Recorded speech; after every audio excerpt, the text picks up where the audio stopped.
Gloria al Señor, Dios me los bendiga. Es una bendición saludarles. Estamos viendo, hermano, debates en las redes sociales acerca de temas profundamente que no son muy conocidos por la gente. Acerca de lo que es el arrebatamiento de la iglesia y de la gran tribulación.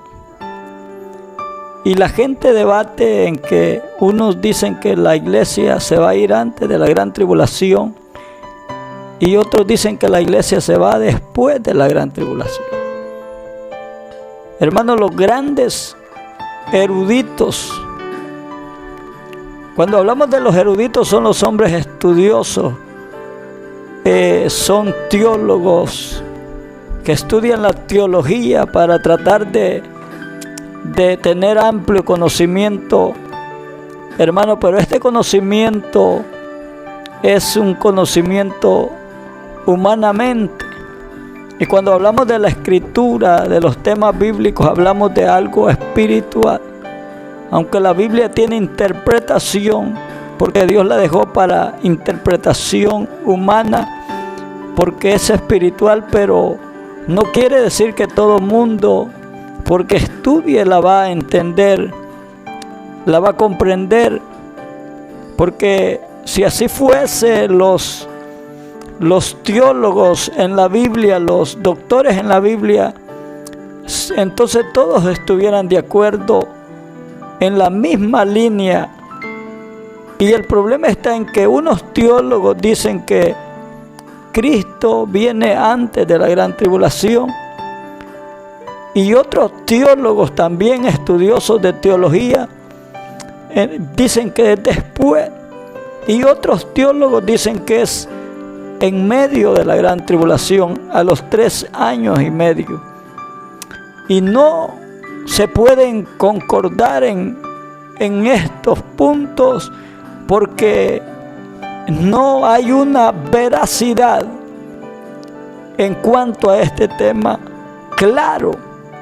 Por lo tanto, ni podemos condenar a unos ni a otros. Y esto lo digo porque hace poco estuvieron condenando muchos pastores a otro pastor de Guatemala llamado Carlos Rivas, porque él dice que la iglesia se va después de la gran tribulación. Y esto, hermanos amados, la gente dice: no, esta es falso, está blasfemado, ha adulterado, y lo hace sin conocimiento. Juzga sin conocimiento y condena sin conocimiento. Porque entonces, si usted dice que la iglesia se va antes de la gran tribulación, tiene que tener una base bíblica, no solo decir porque otros dicen que la iglesia se va antes de la gran tribulación. Entonces, los que dicen que la iglesia se va antes de la gran tribulación tienen que tener una base bíblica para poder aprobarlo y para poder estar seguros de lo que dicen, no solo porque otro lo dice, sino porque necesita conocer los temas bíblicos. Los que dicen que se va después tienen que tener una base bíblica. Por lo tanto, no podemos decir que se va antes ni que se va después. Hay que ver cuáles de las dos bases de los eruditos teólogos tienen más acercamiento a este tema, que no es un tema de salvación, sino que es un tema de conocimiento, porque no concierne en la salvación que alguien diga que la iglesia se va a ir antes de la gran tribulación o que se va a ir después, porque en esto no concierne la salvación. No podemos condenar al que cree de una manera u otra, porque no está claro el tema para afirmarlo rotundamente de una y de otra forma. Entonces, no es un tema de salvación, es un tema de conocimiento. Por lo tanto, cuando nosotros enseñamos estos temas, no podemos asegurarle a la gente de una ni de la otra forma, porque entonces podemos entrar a la gente en una confusión.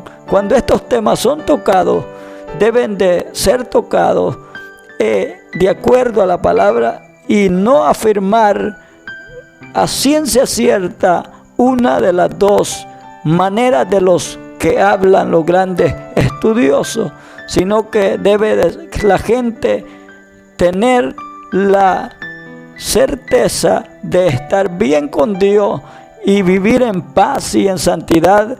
¿Por qué? Porque si viene antes o viene después, eso no concierne en su salvación. Lo que concierne en la salvación es que usted esté viviendo en paz y en santidad para poder heredar la vida eterna, porque no solamente la venida de Cristo esperamos, sino también la muerte física del cristiano, que si muere en pecado no va a heredar la vida eterna. Por lo tanto, cuando tocamos estos temas debemos de ser, no afirmar a ciencia cierta, pero sí debemos de estudiar, y hay unos errores en cuanto se pronuncian estos temas, que mucha gente dice, pero es que Dios va a sacar la iglesia antes de que sea la gran tribulación. Ahora, ¿qué es la gran tribulación?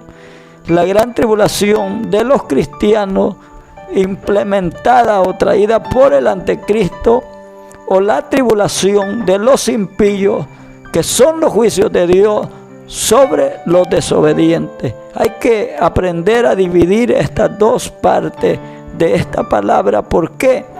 Porque cuando ponemos como ejemplo la vida de Lot, de Sodoma y Gomorra, y del diluvio, diciendo que Dios sacó a Noé o guardó a Noé en la barca, o sacó a Lot de Sodoma y Gomorra, de la misma manera Dios va a sacar a la iglesia así de la gran tribulación. Antes de la gran tribulación no podemos poner ese ejemplo de Lot, porque lo que sucedió en Sodoma y Gomorra no fue una persecución de los que estaban justificados o que eran justos como era Lot, sino que Dios derramó sus juicios por la maldad de los hombres. Entonces, ¿qué pasó? Que Dios sacó a Lot, porque Dios no va a castigar al justo con el malo. Entonces Dios lo libró. Pero cuando hablamos de la gran tribulación, que es la persecución de los cristianos traída por el anticristo, estamos hablando, hermano, de la persecución de la iglesia, no de los juicios de Dios. Dios no va a castigar. En los juicios de Dios no van a ser castigados sus hijos, porque Dios los libra y los guarda, como libró a Lot y a Noé de los juicios de él. Pero la persecución, que es la tribulación de los cristianos, la gran tribulación de la que habla Apocalipsis, capítulo, hermano, 13, verso 7, verso 13 y 14, diciendo, cuando Juan dijo, estos son los que han salido de la gran tribulación, los que han lavado las ropas con la sangre del Cordero. Está hablando de aquellos que no se pusieron la marca del anticristo.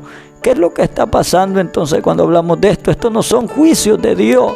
Este es el anticristo persiguiendo a la iglesia, a los que sean de Cristo, para que puedan adorarlo y venerarlo a Él, como todo el mundo lo va a hacer en ese tiempo. Y aparte de eso, va a querer sellarlo y va a poner la ley de que nadie compre ni venda, solo el que tenga la marca de la bestia. Hermanos amados, entonces la iglesia no obedece al anticristo y no se somete a esa ley del anticristo, entonces es perseguida.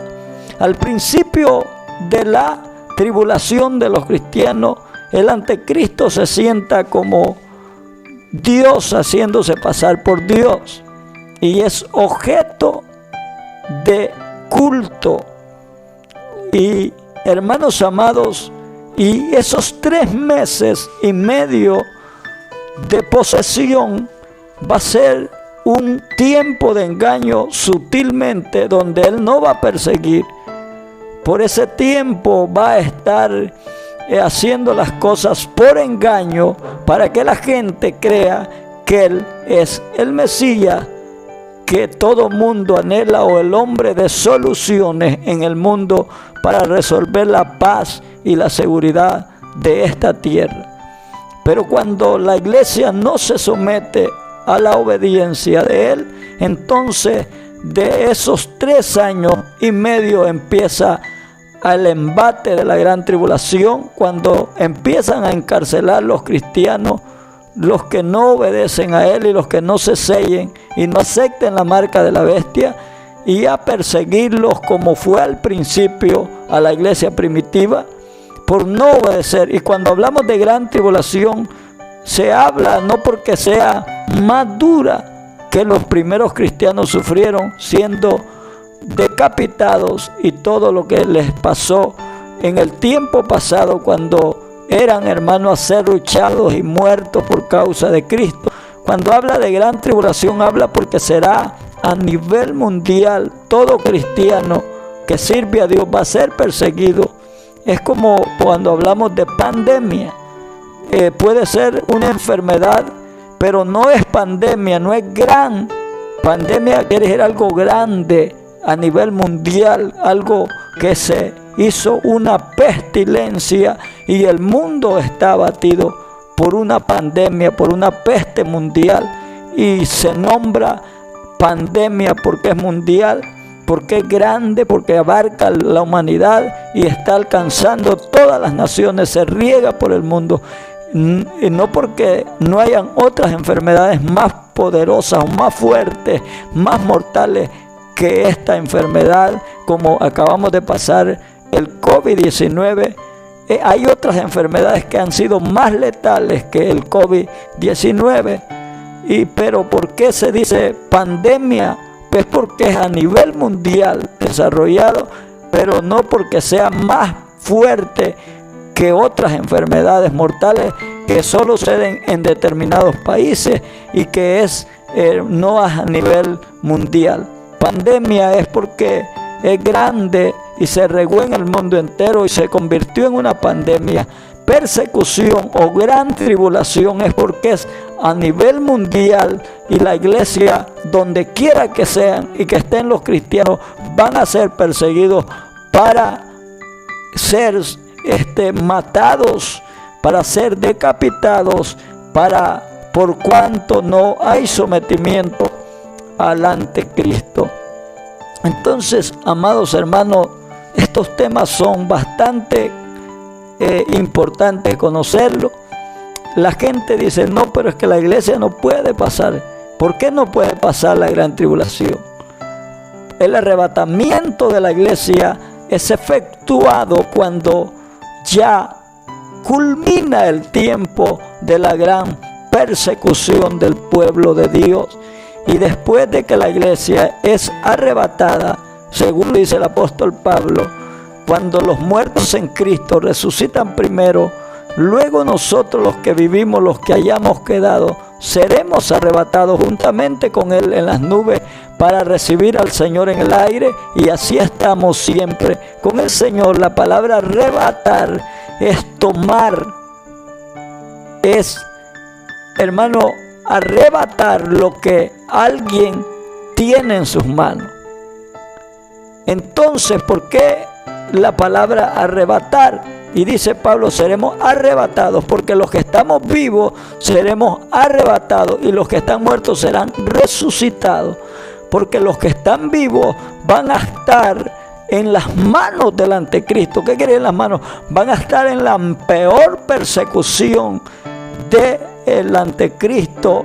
Y entonces Dios, cuando esto esté pasando, esta persecución, esta gran tribulación de los cristianos, donde ya muchos, miles de cristianos hayan sido muertos por causa de su fe y del testimonio de Cristo, y por mantener su vida consagrada a Dios, han sido encarcelados, decapitados, y el anticristo los esté exterminando. Entonces, hermanos, Dios los arrebata de manos del anticristo, de manos de la gran tribulación, para redimirlos y transformarlos y llevarlos, y a los que estén muertos los resucita con que es la primera resurrección, para ir al paraíso, a la nueva Jerusalén, al cielo, para ir a encontrarse con Él y estar por un milenio en la boda del Cordero. Entonces es arrebatado, como de la misma manera que sí podemos poner ejemplo, es con la salida del pueblo de Egipto. Antes de que el pueblo de Egipto, el pueblo de Dios, saliera de Egipto, primero tuvo que pasar un duro trato de Faraón, y endureció Faraón todo su poderío sobre el pueblo judío, y empezó a embatirlos y no querer soltarlos y dejarlos ir a adorar a Dios al desierto. Cuando Moisés le dijo: deja ir al pueblo de Dios, al pueblo, a hacer sacrificio a su Dios, él no endureció. Dios empezó a tratar duramente con Faraón, pero Dios desató su ira sobre Faraón, y luego desató y soltó al pueblo.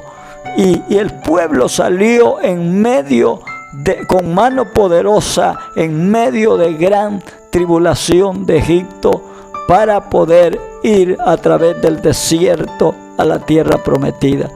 Esto podemos ponerlo como un ejemplo de lo que estamos viendo, cómo será el tiempo donde el anticristo esté embatiendo el pueblo de Dios, y Dios lo saca con mano poderosa.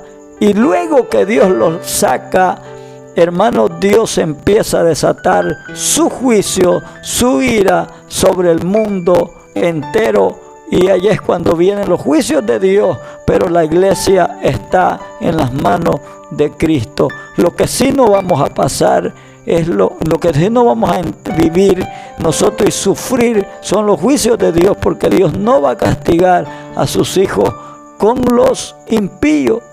Dios sacó a Lot de Egipto, de Sodoma y Gomorra, porque no iba a castigar al justo con el injusto.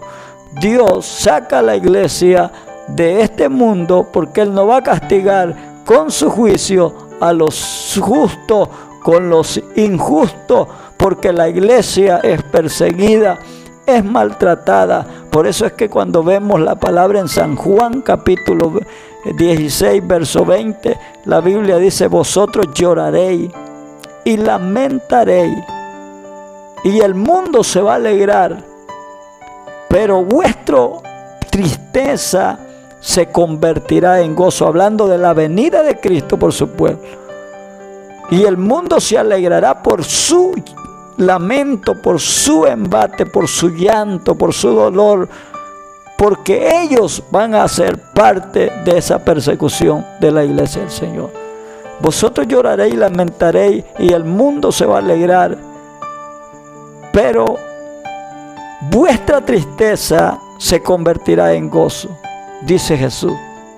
Porque cuando la mujer va a dar a luz, hablando del alumbramiento que será el arrebatamiento de la iglesia, el alumbramiento de la iglesia del Señor, nace la iglesia.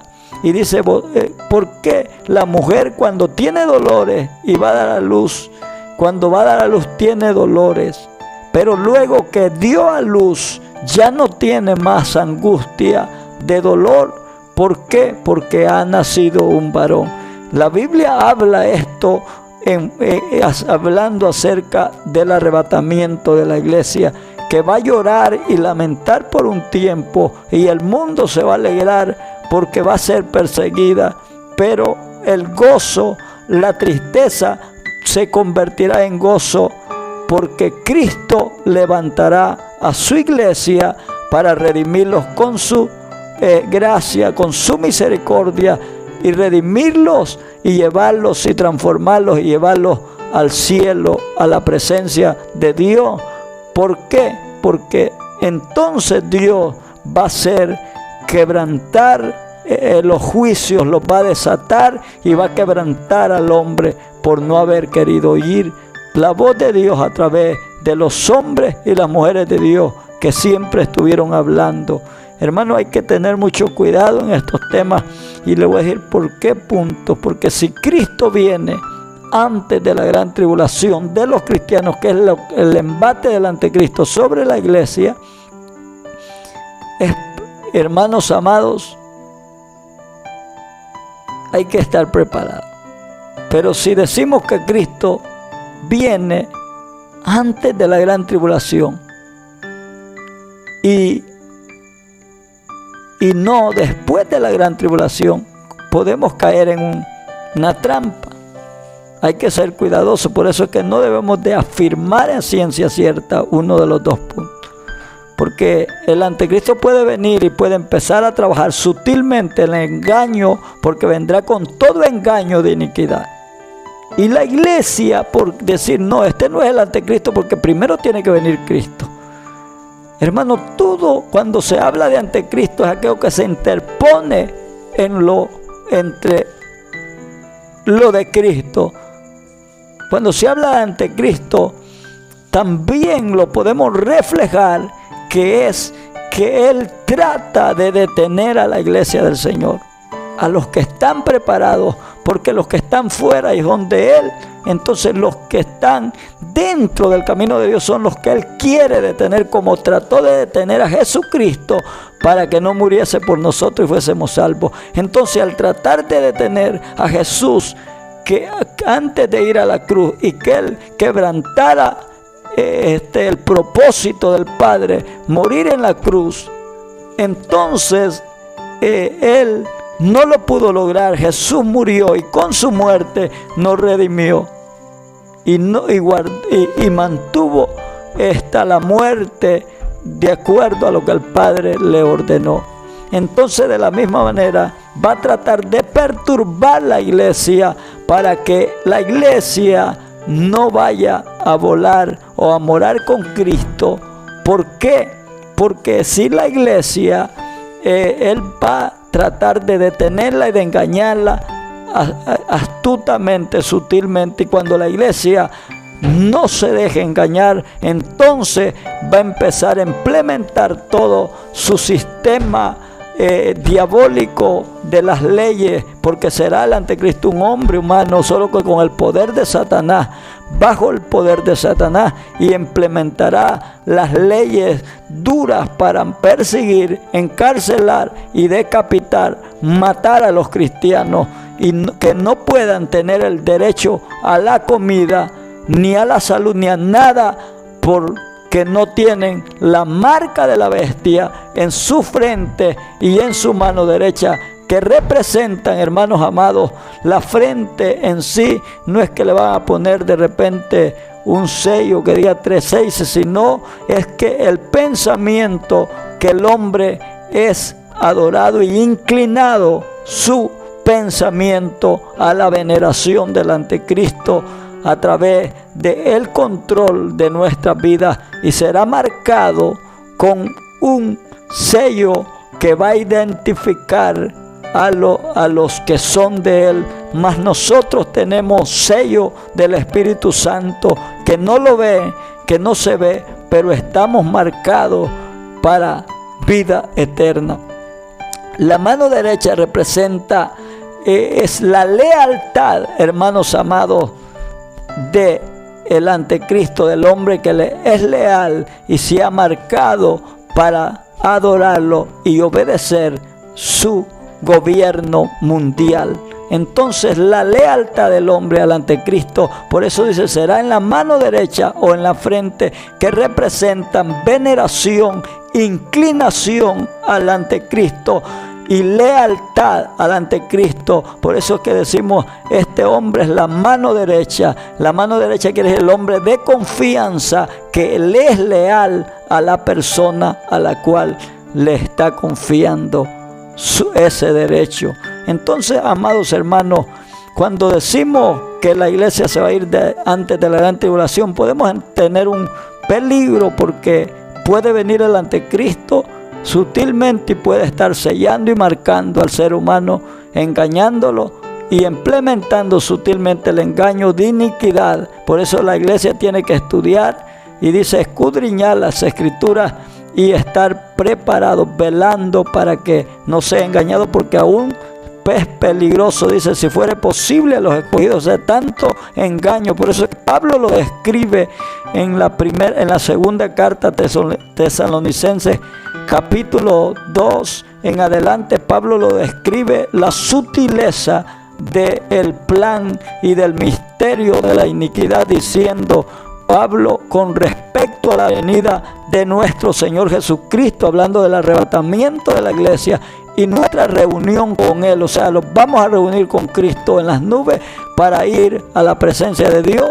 Entonces, con respecto a la venida de nuestro Señor Jesucristo y nuestra reunión con Él, os rogamos, hermanos, que no os dejéis mover fácilmente de vuestro modo de pensar, ni os conturbéis ni por espíritu ni por carta, como si fuera nuestra, en el sentido, dice Pablo, de que el día del Señor está cerca. Nadie os engañe, dice, en ninguna manera, dice en el verso 3, porque no vendrá Cristo sin que antes venga la apostasía, lo cual ya en este tiempo está desatada. La apostasía después del 2000, la apostasía dentro de la iglesia, los hombres apostataron la fe, y esto es parte del plan del diablo, del engaño y de mantener a la gente engañada, y apostataron contra la palabra de Dios y se volvieron de la santidad a la inmundicia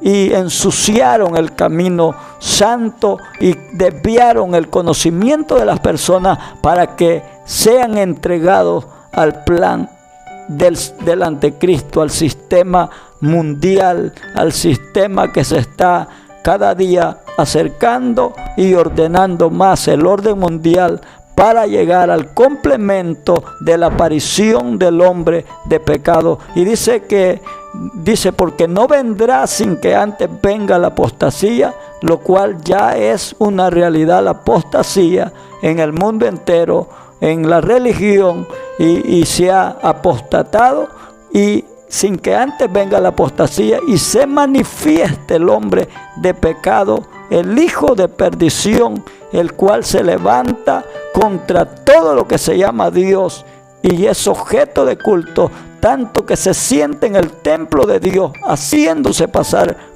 por Dios.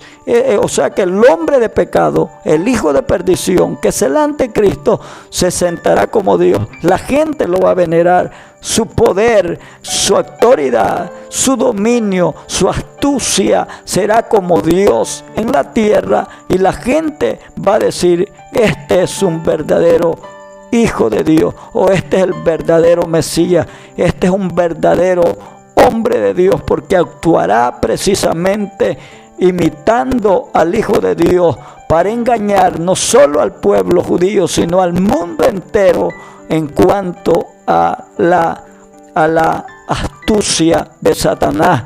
Por eso es que Apocalipsis 13, hermano 16, habla, hermanos amados, diciendo que, hablando de la bestia, del dragón, hermanos amados, diciendo que el dragón, la primera bestia, le dio su poder a la segunda bestia que salió, y el falso profeta, que esto representa los tres poderes que serán, hermano, complementados para un solo propósito, y será concentrado en una sola personalidad, que es el anticristo, el que representará al Mesías en la tierra, engañoso, que se llama anticristo, porque el poder de, hermanos amados, que representa, que es el dragón, que es la primera bestia que se ve, dice Juan, es el dragón que representa a Satanás. dará su poder a la segunda bestia, que es el anticristo, la segunda bestia, y el falso profeta también, que es el que será la religión, el poder religioso, porque ellos, habla del falso profeta, ellos profetizarán a favor del anticristo y levantarán imagen para el anticristo, para el hombre de pecado, el hijo de perdición, y para que la religión, el mundo, se rija por un gobierno, por una religión, y venerarán al anticristo. Y el que no se someta a la religión, o sea, al poder profético del falso profeta, que será el que llevará la palabra de engaño, de iniquidad, de inmundicia y de falsedad, aparentemente presentándose como el hombre que avala el poder de la bestia, que es el anticristo, dado por Satanás, que estará sobre él, que es el que se siente en el templo y llevará al mundo entero a través de la religión, que se une el poder religioso para llevar a cabo este asunto, y la gente va a creer y van a ser veneradas al anticristo y se entregarán a su poder, a su sello, para venerarlo y aceptar. Mas los que conocen la palabra no harán caso y rehusarán obediencia a este hombre y a este orden mundial que será en el mundo y que se está planificando desde tiempos antiguos, pero que ahora está ya avanzado el misterio de la iniquidad, con propósito para todo viene en contra de la iglesia del Señor. Entonces, cuando hablamos, hermanos amados, de esto, la gente ignora. Entonces la gente debe conocer los asuntos, que no debe de, hermanos, confiarse ni de un lado ni del otro. ¿Por qué? Lo que la gente debe estar es como las 5 vírgenes imprudentes y no como las 5 insensatas. ¿Por qué? Porque las 5 vírgenes prudentes y las 5 vírgenes insensatas que habla Mateo 25 es claro a que no hay otra oportunidad para el arrepentimiento, porque representan la venida de Cristo, que es el arrebatamiento de la iglesia. Lo que representan las vírgenes, hermanos amados, dice que vendrá como ladrón en la noche, dice la palabra.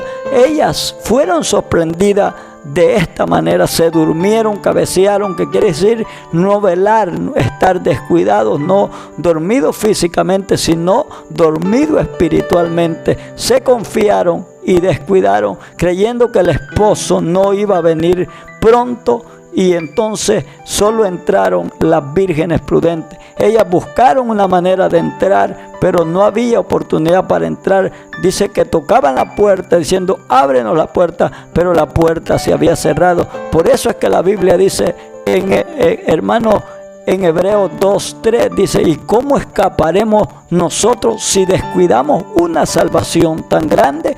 No hay otra escapatoria más que reconocer al Hijo de Dios ahora mismo y entregarse a Él, porque no sabemos, hermano, estos asuntos son profundos y son muy importantes de explicar. Tal vez tenemos conocimiento más de unos textos claves de este asunto, como decir entonces qué pasa con el pueblo judío, con Israel. Hermano, la Biblia dice acerca del pueblo judío, yo le digo, no hay otra oportunidad para los gentiles. ¿Y por qué dice Apocalipsis capítulo 7, versos 13 y 14, cuando el ángel le dice: ¿y estos quiénes son? ¿Y de dónde han salido? Y dijo Juan: no lo sé, tú lo sabes. Y él dijo: estos son los que han salido de la gran tribulación, los que han lavado su ropa con la sangre del Cordero.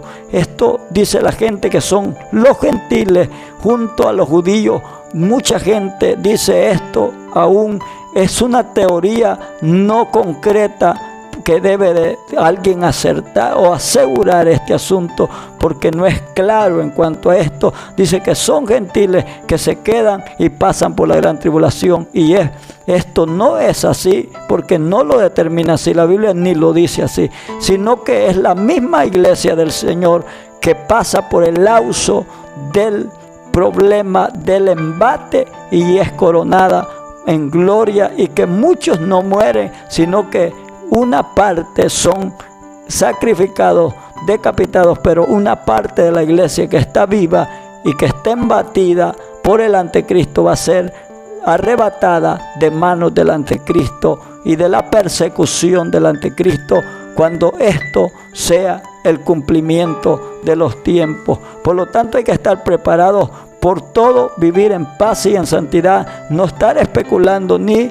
diciendo, hermano, estos puntos, asegurando una cosa ni la otra. En sí hay más seguridad que la iglesia sea embatida por la prueba de fuego para ser purificado en la tribulación de la persecución del anticristo. La iglesia se purifica y Dios los levanta, porque es una iglesia que está en medio de persecución. Si ahora mismo se efectúa el arrebatamiento de la iglesia, la mayor parte de la iglesia está sucia, está acomodada al pecado, porque no hay persecución. Si lo que hay es alegría, lo que hay es paz, hay tranquilidad, viven una vida acomodada, no quieren ni buscar de Dios ni correr a la iglesia porque están tranquilos con bienes y todo. Pero en la persecución es cuando la iglesia ora y se entra en oración, en sacrificio, para que Dios los guarde en medio de esto. Y los días se acortan, porque si los días no se acortan, nadie sería salvo, dice la palabra. Pero por amor a los escogidos de que van a ser arrebatados, los días son acortados, el tiempo se va volando y la iglesia es arrebatada en Cristo Jesús. Entonces, cuando hablamos, entonces, ¿qué pasa con el pueblo judío? La Biblia dice, hermanos, en Romanos capítulo 11, verso 25, que no ignoremos acerca de este misterio. ¿Cuál es el misterio que Pablo quiere revelar? Dice, no ignoréis acerca, hermanos, del misterio que ha acontecido, endurecimiento a los judíos.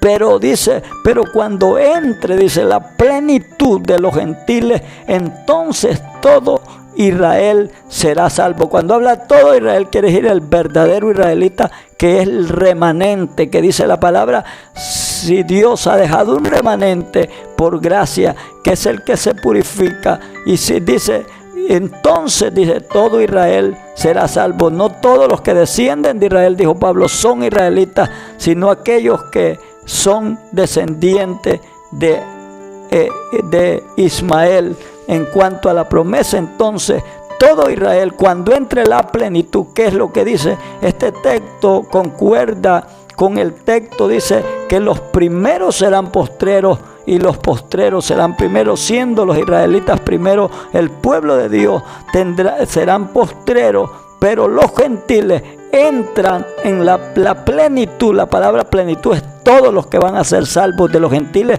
entran en el arrebatamiento de la iglesia en cuanto de la persecución. Entonces luego todo Israel será salvo. Después de que los gentiles entren a la salvación, Israel será salvo, porque viene, dice Pablo, el libertador de Sión.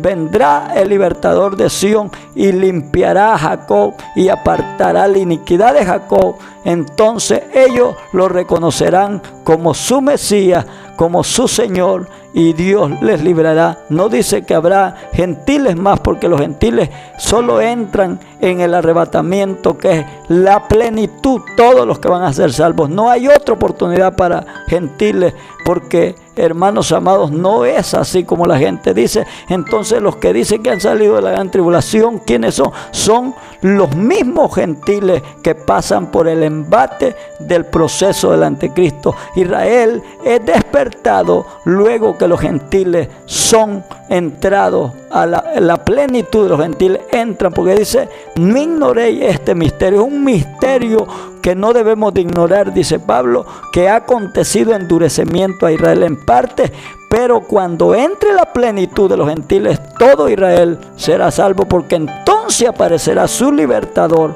Pero no, con ese asunto no es parte del pueblo gentil, sino que el pueblo gentil entra en el arrebatamiento de la iglesia. Y esto lo quiero culminar, hermanos amados, en Apocalipsis capítulo, hermanos amados, quiero que mire conmigo Apocalipsis, gloria a Dios, capítulo 20, verso Apocalipsis 20, porque es importante que miremos esto. ¿Qué pasa cuando la iglesia es arrebatada?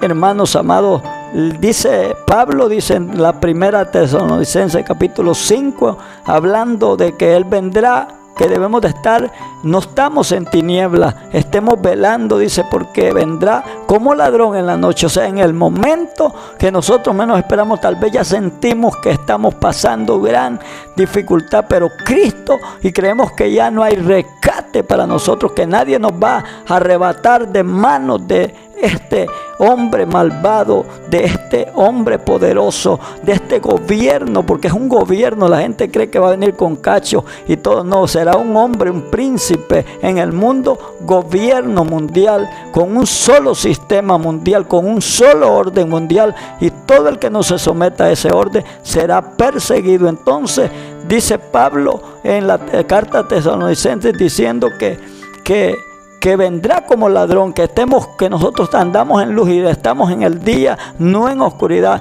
porque dice: cuando digan paz y seguridad, dice Pablo, entonces vendrá destrucción repentina como los dolores de la mujer encinta, y no escaparán. Cuando ellos crean que esto ya controlaron todo el sistema, la paz la lograron a tener, que es lo que todo mundo proclama: paz y seguridad.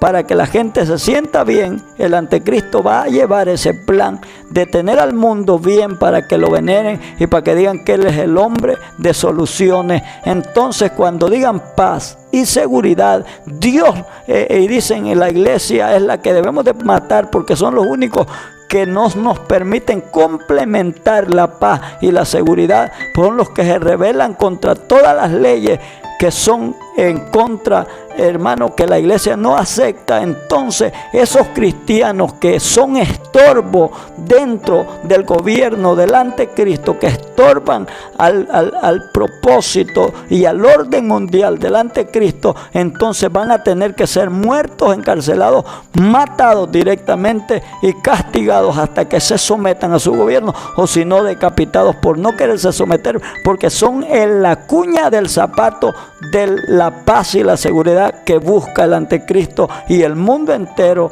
Entonces la gente se va a alegrar y va a decir: ojalá que los maten, porque son los únicos que se oponen a todo el homosexualismo, se oponen a todas las leyes que son de los derechos del mundo humano, y que no se someten al rey. Eso fue lo que pasó en Susa, en el reino del rey Asuero, que dijo Naamán: hay un pueblo, le dice, que el plan de Amán es que dice: hay un pueblo que no se somete a tus leyes, rey Asuero, y ese pueblo tiene sus propias leyes y está en medio de nosotros. Por lo tanto, queremos que el edicto lo firme con tu sello para exterminar este pueblo. Entonces Asuero no sabía quién era el pueblo, y era el pueblo judío, el cual era odiado. De la misma manera, el pueblo que no se someterá ni se somete al sistema, pero todavía está implementándose, no se somete al sistema del anticristo, es la iglesia del Señor, los que conocen la palabra de Dios, porque no van a seguir ese rumbo, porque la iglesia tiene el conocimiento de lo que Dios quiere. Entonces es un estorbo para el anticristo, y quieren la paz, y con la iglesia no van a poder tener la paz, porque va a haber una controversia de los cristianos en contra de sus leyes y de su gobierno. Entonces viene la persecución después de los 3 años y medio que es el embate, porque no fueron engañados con la astucia del anticristo, sino que ellos se mantuvieron firmes. Entonces viene el embate sobre la iglesia y empieza, pero Dios, en medio de toda esa dificultad que la iglesia está pasando, entonces los arrebatar, que es tomarlos de la mano. Dios los toma, los arrebata a los vivos y los resucita a los muertos y los transforma en las nubes para estar con Él. Y entonces lo que viene cuando dicen paz y seguridad, vendrá destrucción repentina. Luego que Dios levanta a la iglesia, empiezan los juicios más poderosos del Apocalipsis, que están determinados para los impíos y no para los justos, y desata su ira sobre la tierra, los juicios de Dios sobre la tierra.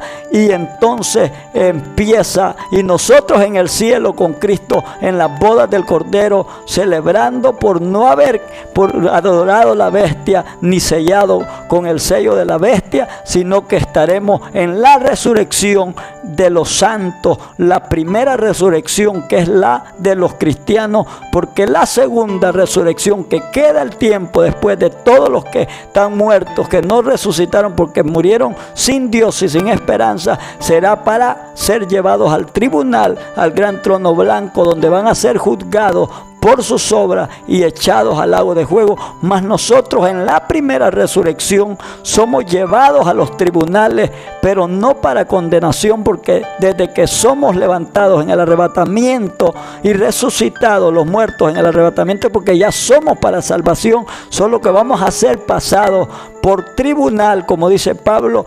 Todos compareceremos ante el tribunal. Entonces, ¿para qué? Para recibir galardones y ser coronados por lo que hemos luchado y guardado. Eso es lo que dice Apocalipsis capítulo 20, la primera resurrección, que es el arrebatamiento de la iglesia.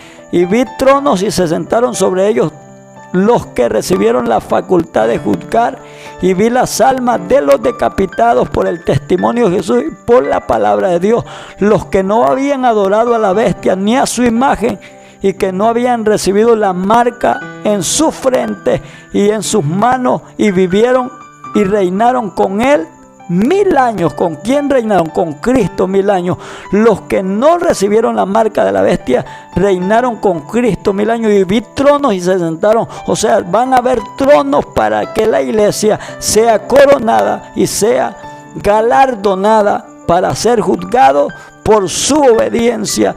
Va a ser premiado. El trono representa el lugar donde se recibe bien el castigo o el galardón por su carrera, por haber llegado hasta la meta final. Entonces, como son los primeros, los cristianos que resucitan y que fueron decapitados, otros levantados, entonces reciben galardones, el premio por haber coronado y llegado a la carrera. Los que resucitan de último, que es para condenación, para presentarse al tribunal y ser lanzado al lago de fuego.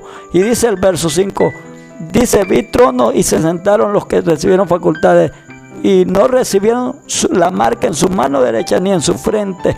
Dice el verso 5, pero los otros muertos, ¿cuáles otros muertos? Los que no resucitan en el arrebatamiento de la iglesia, que no viven, que no resucitan en el arrebatamiento de la iglesia. Dice: pero los otros muertos no volvieron a vivir hasta que se cumplieron 1000 años, y esta es la primera resurrección. Los muertos, los otros muertos no, porque la Biblia dice en Tesalonicenses, hablando del arrebatamiento de la iglesia, que solo resucitarán los muertos en Cristo primero, y los que estemos vivos transformados. Los otros muertos no volvieron a vivir, hermanos, hasta que se cumplieron después de los 1000 años, pero vea, para hacer el tiempo del fin y el tiempo de la condenación por no haber tenido a Cristo en sus corazones. Dice: pero los otros muertos, dice el 5, no volvieron a vivir hasta que se cumplieron 1000 años. Esta es la primera resurrección. ¿Cuál es la primera resurrección?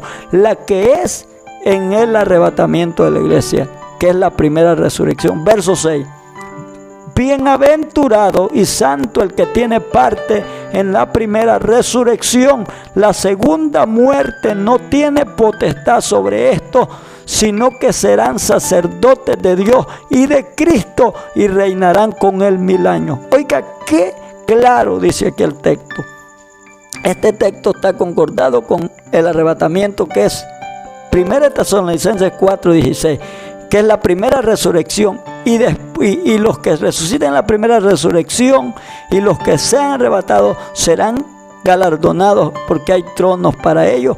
Entonces dice el 6, bienaventurado y santo. Santos son el que tiene parte en la primera resurrección. ¿Cuál es la primera resurrección?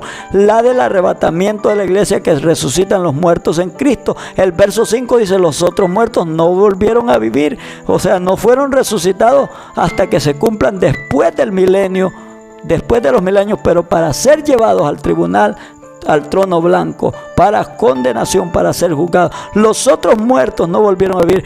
Bienaventurado, dice el 6, santo el que tiene parte en la primera resurrección. Oiga, la segunda muerte no tiene potestad sobre esto, sino que serán sacerdotes de Dios y de Cristo y reinarán con Él 1000 años. ¿Quién es los que dice? Y la segunda muerte no tiene potestad de esto. ¿Cuál es la segunda muerte? Son temas profundos que hay que ir indagando y avanzando en esto, porque son amplios para explicar. Por eso vamos a hacer en partes algunas partes de los temas, no para confusión, quiero que entienda, sino para conocimiento y para no estar desprevenido, ni pensar de un modo ni el otro, sino pensar en una vida de santificación. Entonces dice que bienaventurados y santos los que tienen parte en la primera resurrección. ¿Cuál es la primera? El arrebatamiento de la iglesia. Porque la segunda muerte no tiene potestad de estos, que es de quienes, de los que sean arrebatados. ¿Por qué no tiene potestad la segunda muerte? Porque la segunda muerte es la condenación, que es del alma, no del cuerpo. La primera muerte es la del cuerpo físico, que mueren cristianos como mundanos. Es una muerte que dice Hebreos 9:27, que está establecido que el hombre muera una vez y después de esto el juicio. O sea que la primera muerte, tanto cristianos como mundanos, la podemos recibir. Algunos van a tener o vamos a tener el privilegio de volar con Cristo sin ver muerte y ser arrebatados, pero la mayor parte son muertos con la muerte física, que es la que todos sufrimos de este cuerpo mortal.